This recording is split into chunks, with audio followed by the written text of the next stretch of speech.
This is the all-new for 2013 Volkswagen Jetta Hybrid. Now this is not Volkswagen's first hybrid for the American market, but it is their most efficient, with Volkswagen claiming that this model will get a combined 45 miles to the gallon. Let's hop in and take a look. There are a few interesting things under the hood of the Jetta Hybrid. The first of them is a 7-speed dual-clutch transmission. The next is we have a small 1.4-liter turbocharged direct injection engine, which is good for 150 horsepower and 184 pound-feet of torque. Now, placed between this engine and the transmission, which is over here on this side, there is a approximately 20 horsepower electric motor, and that's sandwiched in between the two of them. Now there's also a clutch pack which allows the vehicle to decouple that motor from the engine, allowing it to drive electric only. That's very different than the Honda Civic Hybrid, which can never disconnect the engine from the transmission, meaning when you're running electric only in that Civic Hybrid, the engine is still spinning. With that 20 horsepower motor, our system total becomes 170 horsepower and 184 pound-feet of torque. Now, why 184 pound-feet of torque, since that's what the engine produces? Well, the answer is in that gearbox, which can't handle more torque. But before you think that there's a problem with this, and why would I buy the hybrid system if it's not offering any more torque, what it really does is it expands that torque band. So the engine alone produces 184 pound-feet of torque from 1500 to 3400 RPM, but if you add that electric motor, it broadens that torque band to 1000 to 4500 RPM, giving you a great deal more torque from essentially 0 to 1500 RPM.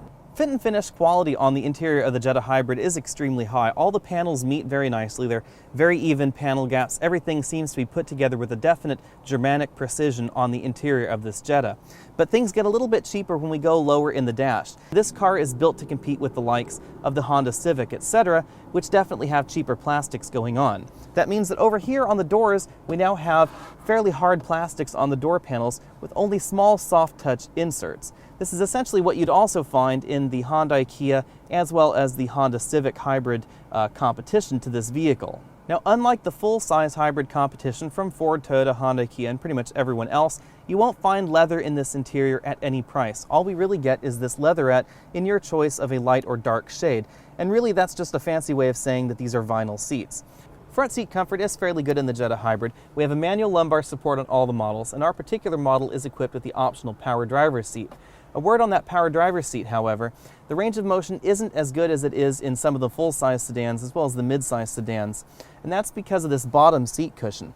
In this particular model, the bottom seat cushion only adjusts electrically on the back of the cushion, raising the back up and down. It can of course go forward and backward as well, but the entire seat bottom cushion doesn't move up and down as a unit, nor does this front of the seat adjust. So that means I don't really have much thigh support in this particular vehicle. I do have a tilt telescoping steering wheel with a decent range of motion, however. This front passenger seat, as you'd expect, doesn't have an electric option at any price in the Jetta Hybrid, meaning we're manual only and it doesn't have the same range of motion as the driver's seat. As you'd expect from a compact sedan, the Jetta Hybrid delivers a compact rear passenger area. Now, I'm 6 feet tall, this front seat is adjusted for me, and I still have about 2 or 3 inches of legroom left back here. Although this bottom cushion is a little bit low to the floor, meaning that I don't get any thigh support for longer car trips. If you have kids, however, in the back, that's really not a problem for you. We do have a fairly nice center armrest here, but it all comes a little bit undone with the headroom. Now, our particular model is equipped with the optional sunroof, so that does occupy a little bit of the headroom forward of this particular area in the car. Now, rearward of that, we do have a little bit of headroom area here carved out that is essentially the same as the Jetta without the sunroof. That being said, if I lean back in this seat with my head touching this adjustable headrest, then my head is touching the ceiling. Moving over to the middle seat, you'll notice that the middle seat is also a bit compact as far as cars go. My head's definitely touching the ceiling in a normal sitting position in this middle seat, and there's really nowhere for my legs to go because this hump is quite pronounced. It's about 5 inches or so off the ground. So if we did have 3 people in the back of the car, my legs would be sort of in this position, not really very comfortable, and this center console does come a bit far back, really cutting the access to the center seat as well. In our exclusive Trunk Comfort Index, the Jetta Hybrid scores 7 out of 10 points. Now, unlike the other Volkswagen Hybrid, which is the Touareg Hybrid, the Jetta uses lithium-ion batteries, which means that we get a little bit less of a trunk impact in this particular vehicle. Now, I don't know if you can see it, but I have the largest roller bag you can carry on a domestic flight. It's behind me in the trunk, which is a little bit amazing. The Jetta Hybrid also preserves the fold-down seat backs via this little handle here in the trunk, although the opening to the interior of the car is a little bit smaller. We also have the donut spare tire under me in this particular cargo compartment, which is also kind of interesting for the hybrid segment, since most of the hybrids seem to be ditching that little spare tire for a can of Fix-A-Flat somewhere in the vehicle. SEL premium models of the Jetta Hybrid come standard with this touchscreen navigation unit as well as an up-level Fender audio system. Now the system does have a multimedia input device, and it's in the glove box. It looks sort of like this. One end is this proprietary connector, and the other end is a connector for the device of your choice. Our particular one is the Apple iDevice connector. Now this did work well with our classic iPods as well as our iPad 3. It was able to charge the iPad 3 as well, which is quite nice. It also worked well with our iPhone 5, which is a question I know a number of people have been asking. All you really have to do is use the Apple adapter, which goes from their old 30-pin connector to the new Apple Lightning connector, and these devices do work very well with this system. The system uses a touchscreen as well as direct access buttons to different inputs. The band button, of course, switches between AM, FM, and the Sirius satellite option. The media button allows us access to our Bluetooth device, our media interface device, that's that one in the glove box, as well as our aux input, which is here, of course, and a secure digital card, which goes in this little slot here, and that's for music, not for mapping, and of course our CD slot here. We, of course, have a Bluetooth phone interface that's fairly well featured. Over here we have our basic navigation interface, and if you take a look at this system, it should be somewhat familiar to anybody that's used an aftermarket navigation unit. It looks and feels very similar, although this unit does not display any type of traffic information on this display, which is something of a bummer. Over here on the car button, we get our usual hybrid energy flow diagrams, as you would expect, with a little battery, a little motor, a little engine, little wheels.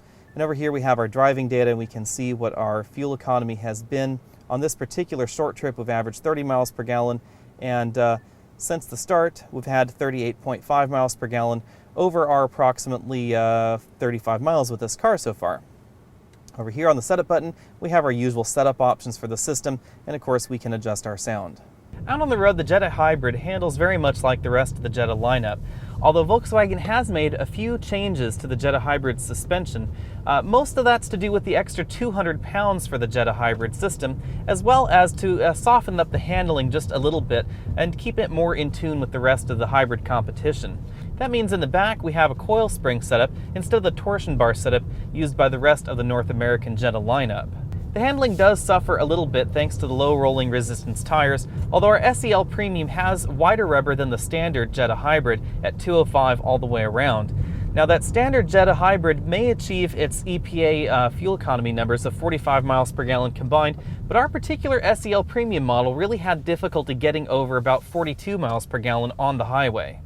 In terms of hybrid system feel, the Jetta feels very natural for the most part when you're driving around, and that's thanks to a seemingly well-integrated motor and engine system. Again, that motor is a pancake motor, and it's sandwiched in between the transmission, it's a 7-speed dual-clutch transmission, and that turbo engine. And what that means is this vehicle can drive electric only, unlike the Civic Hybrid, much like the Toyota and Ford hybrids, but that motor still uses that 7-speed automatic transmission. So even if you're taking off from a stoplight, you get a feeling that's more like a normal car than you would get in a Ford or a Toyota hybrid when it's coupled with that electronic CVT transmission. Even though this 7-speed DSG transmission that Volkswagen uses shifts extremely quickly, you can feel those shifts. So unlike a regular automatic where you feel acceleration sort of slow down a little bit as it goes from second to third gear, in a DSG, much like a manual transmission, you feel more of a definite pause in acceleration as you're shifting from second to third gear, for instance. Now, because of that, when you're downshifting in this vehicle, as you're slowing down, regenerative braking also has to take a pause as you go from third to second gear. Over here on the left side of the instrument cluster, we get something interesting, and it's a power gauge, which makes total sense in a hybrid. It shows you in terms of 0 to 100% output from the total system, how much power you're using from the drivetrain. Now, while that does seem very intuitive for most driving situations, this car does have a manual transmission mode, so you can shift it over into sport mode, or you can shift it into the manumatic shifting mode, and you can command this DSG transmission to shift manually. Now, when you're in that manual shift mode, you have no idea what the engine's doing, and since you're still commanding the engine to spin at a particular speed, it would be handy if this power gauge turned into a tachometer. Otherwise, honestly, this manumatic mode really isn't very useful. It does, however, make the Jetta Hybrid feel a bit sportier than some of the other vehicles in this segment. And of course, if you actually are trying to canyon carve your hybrid, it does feel a bit more natural in a vehicle that actually shifts. Having that battery in the trunk means that the Jetta Hybrid is a bit better balanced than the TDI Jetta, although the TDI is still the better handling vehicle with grippier rubber and wider rubber available. Like pretty much every other hybrid on the market, the Jetta Hybrid does regenerative braking, and it uses that same motor that it uses for propulsion to do that. Unlike the other hybrids on the market, however, the Jetta's brake system tuning is a little bit peculiar because just the barest touch on the brake pedal causes maximum regenerative braking. You have to be incredibly ginger on that pedal to get anything other than maximum braking in this car with the motor. And that means that the feel is not very linear compared with something like the Toyota hybrids or the Ford hybrids, because you get that slight little press on the brake pedal and you get maximum regenerative braking, then you have to press the pedal quite a good distance to get regular friction braking in this vehicle.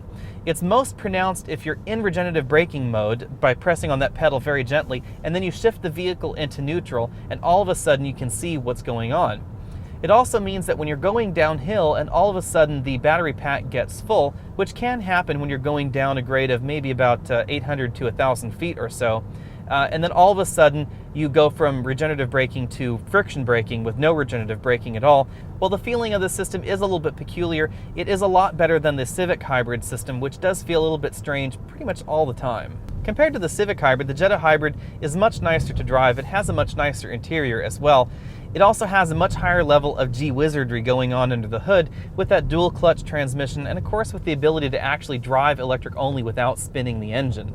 Compared to the Ford C-MAX Hybrid, you get fairly similar fuel economy in our tests here, but the C-MAX can carry a bit more cargo. It's a dedicated hybrid model, which is a little bit interesting and a little bit more distinctive out there on the market, but also it's considerably cheaper than this Jetta Hybrid, about $3,000 or so cheaper. The Prius, of course, gets much better gas mileage, but feels cheaper on the inside and has a drivetrain that's, well, pretty boring.